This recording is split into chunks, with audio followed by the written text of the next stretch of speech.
Alright, if you are uploading type beats to YouTube, then I would highly recommend changing your description, your upload default to look like this.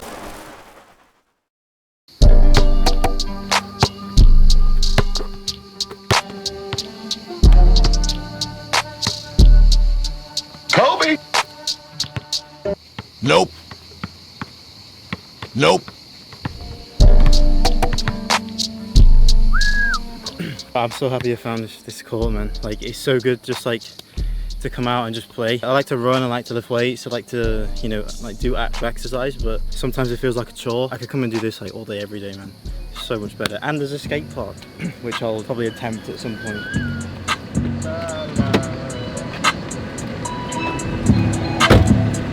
Thank you for it, and I'm into it, I'm kind of fluent. I'm scamming the wood, came out the hood, straight from the hood.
Best part.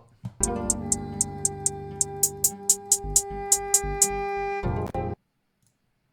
this down too as well.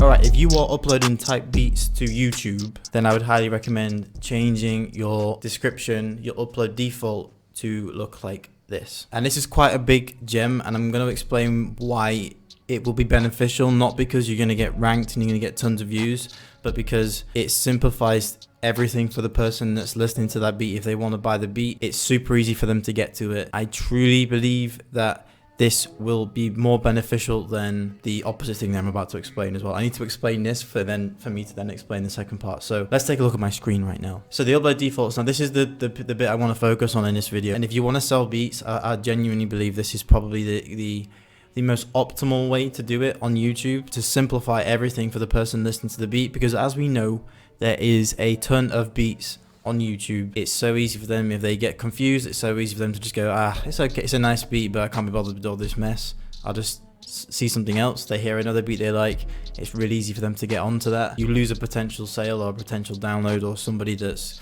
potentially going to come back to you at any point. So we're going to make it super simple. And I know you might think, well, how, what about ranking? What about, SEO? What about, reaching as many people as possible? That will come out. I think I might do a separate video for this, because I need to explain this in depth and just sort of explain the psychology behind it as well.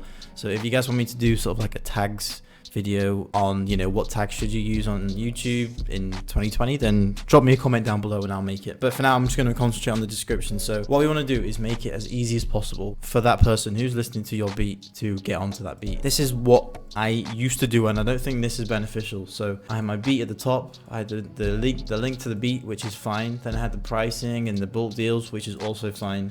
The name of the beat, the key, the BPM, which is also fine. And then down here we had a whole lot of nothing, basically. You know, how to contact me, my website, links to different playlists so they can listen to, you know, other beats in certain styles, credits, hashtags, the title, the link to the video again, and then all the tag. It's really messy, and if the person wants to get onto that beat, you want to make it as simple as possible for them. Now, I know that I've just put the link at the top, and you might be thinking, you know, why don't you just put the link at the top?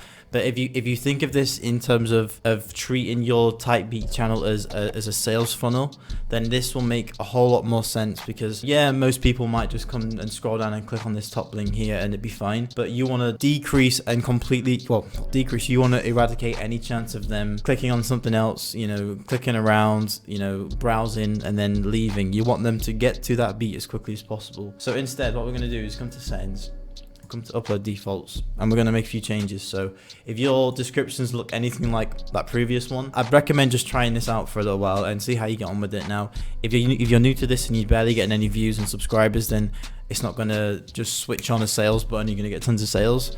It's not going to work like that. If you have this as a template and then you start to upload every day and then you start getting traction, then this will be a long-term benefit from you as well. And I'm in the same boat as you guys. I only have 122 subscribers on this channel at the moment. I literally don't even, like, in terms of marketing, I haven't really pushed with anything yet on this channel because I just haven't got time. So what we're going to do is make this super simple, and the first thing we're going to go in with is the link to the beat that you have just uploaded. So download/release this beat. And if you want to make it even easier for them, if you want to sort of not have any red flags pop up in front of them, then you could just get rid of the release and just put download this beat here. Download this beat here. Drop the link to that specific beat. It takes them straight to that beat where they can download it. And I know a few of you ask about, like, should you give away a free download? And I've mentioned in previous videos that you should, and I've also said that you shouldn't, and I also haven't for a while, then I have, and then I haven't. I'm back on the train of thought is that you should give away a free download. Like, with the amount of people that make beats, the amount of competition, I'm not saying it's not oversaturated. I don't think it's oversaturated. There's a lane for everybody.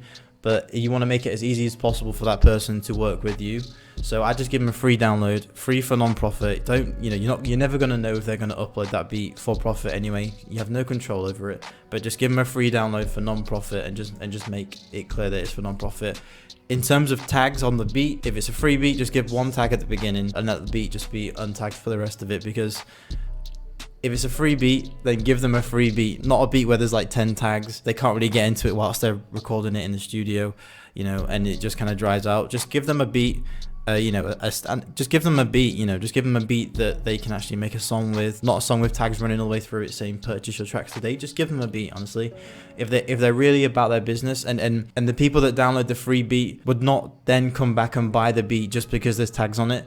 Regardless of all of that, a person knows if they're going to buy a beat or not. So the fact that you've put tags on it isn't going to trick them into buying the beat. They will buy the beat if they're serious about their career, and if they want to do well with it, they will buy the beat. So don't worry about people just using free beats because they don't have any tags on them. If they want to buy it, they'll come back and buy it. You know, if they want the stems, they'll come back and buy it. So yeah, if you're going to give away a free download, give away that free download and put download this beat here. I went way off track there with this video, but direct link to that beat. And then beneath, you just want to give them the pricing. So you're going to put all the important stuff right at the top so they know what the deal is. Okay, so MP3 release $39, wave release $49, track outs, and then exclusives $149.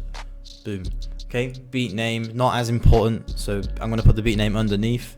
Beat name, BPM, and key. I also have the BPM and key on my BeatStars, which I'd highly recommend doing anyway, but I feel like that's just useful for some people if they need to know straight away. They don't have to click and then go to your website, find out what it is. It's just right there for them.